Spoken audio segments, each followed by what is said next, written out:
Kalau ngegaji Acerbi aja nggak sanggup, gimana ceritanya kita mau ngambil Jordi Alba, mau dibayar pakai daun? Jerewetan ceking kita, nyerewetin apa aja. Teman-teman, saat ini kalian sedang menyaksikan Cerewetin Inter. Apa kabar teman-teman semua? Kita sudah memasuki hari terakhir Mercato. Sebetulnya ditutupnya yaitu tanggal 1 September jam 23 waktu Italia. Kalau dikonversi di Indonesia berarti tanggal 2 September jam 5 pagi waktu Indonesia bagian Barat. Wah, ini kalau bisa begadang sebetulnya enakan begadang sih. Kita menantikan last minute apakah ada kejutan. Kalau kemarin gue bilang bahwa Inter akan ngelepas Gosens karena dapat tawaran dari Bayer Leverkusen di angka 2 juta peminjaman dan penebusan 28 juta. Ternyata Leverkusen menolak untuk obligation, untuk kewajiban tebus. Jadi ya sudahlah. Nah, yang hari ini infonya mendekat adalah Jordi Alba. Waduh, kalau kita sampai dapat Jordi Alba luar biasa sih. Walaupun usianya 34 tahun tapi pengalamannya dan kita membutuhkan karakteristik seperti dia sih. Sebetulnya pas banget, tapi kalau ngegaji Acerbi aja nggak sanggup, gimana ceritanya kita mau ngambil Jordi Alba, mau dibayar pakai daun? Udah nggak mungkin sih, udahlah dilupakan saja. Walaupun ada kemungkinan ya, tetap potensi itu ada karena Barcelona sekarang masih negosiasi mengambil Alonso.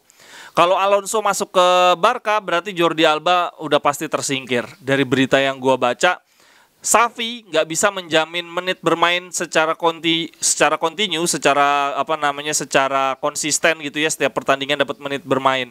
Sementara Jordi Alba masih mengincar satu posisi di Piala Dunia. Jadi Inter adalah opsi yang sangat-sangat tepat. Terlebih Barcelona mau bayar gajinya Alba 60% kalau ada yang mau minjem. Tapi gue rasa nggak tahu deh ini sanggup atau enggak. Untuk Inter sendiri posisinya masih sama seperti konten gue sebelumnya. Zhang meminta beban gaji dikurangi lagi kalau mau ada back masuk. Nah, untuk saat ini Lucien Agome kemungkinan ke Troyes. Ini klub Prancis ya teman-teman ya. Kemudian Salcedo ke Bari. Jadi kalau beberapa jam yang lalu gue baca Marota, Osilo sama Bacin udah nih terbang untuk nyelesain Agome dan Salcedo dulu. Dan setelah itu langsung ngeberesin antara si Acerbi atau satu lagi ada nama masuk yaitu Zagadou.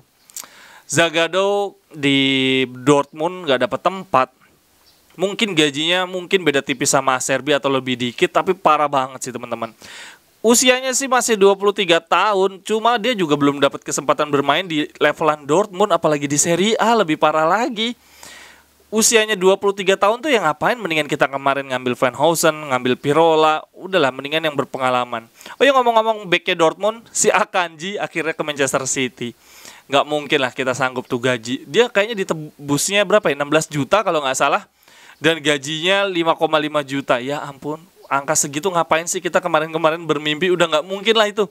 Acerbi yang pinjam gratis dan gajinya kecil aja nggak sanggup, kemarin-kemarin kita so-soan ngebahas Akan. Dari catatan gue nih ya, Zagadou itu cuma tampil 22 kali musim lalu.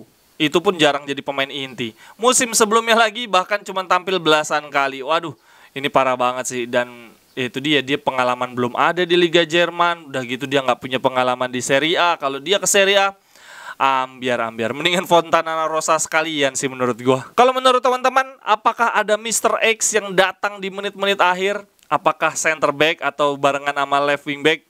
Kalau dari berita, kita sudah pasti menutup Skriniar, sudah pasti menutup Dumfries. Gosens juga dari yang gua baca Leverkusen sudah berhenti karena nggak mau obligasi. Berarti kita tinggal mengharapkan Salcedo sama si Ogome bisa pergi secepatnya, kemudian kita ngambil Acerbi. Itu paling masuk akal sekarang. Kita tinggal ngelepas Salcedo sama Ogome aja, semoga cepat dan langsung bisa ngambil Acerbi. Karena nggak perlu negosiasi lagi kan dengan si Lazio, nggak perlu negosiasi lagi dengan si pemainnya itu sendiri. Sementara kalau kita mau ngambil yang lain-lain, waduh, waktunya tinggal sebentar lagi. Silakan teman-teman pendapatnya, kemungkinan siapa. Tapi yang pasti ya teman-teman, Inzaghi tuh udah sampai ngemis banget butuh center back. Setiap konferensi pers dia selalu ngomong center back. Kasihan banget Inzaghi. Dan kalau Suning masih kekeh nggak mau ngerekrut center back penggantinya Ranocchia hanya gara-gara nggak mau nambah gaji bangsa sejuta setengah. Wah ini udah pasti sih gue zoning out kalau sampai kayak gitu, keterlaluan banget. Ini Juve aja dapat Paredes, dapat Milik. Milan juga baru beli pemain dari Barcelona juga. Waduh, persaingan Serie A sangat ketat, cuma Inter yang kere. Silakan teman-teman pendapatnya sekali lagi, siapa pemain yang akan masuk di detik-detik terakhir. Sampai ketemu di cerewetan-cerewetan berikutnya. Terima kasih, sampai jumpa. Cerewetan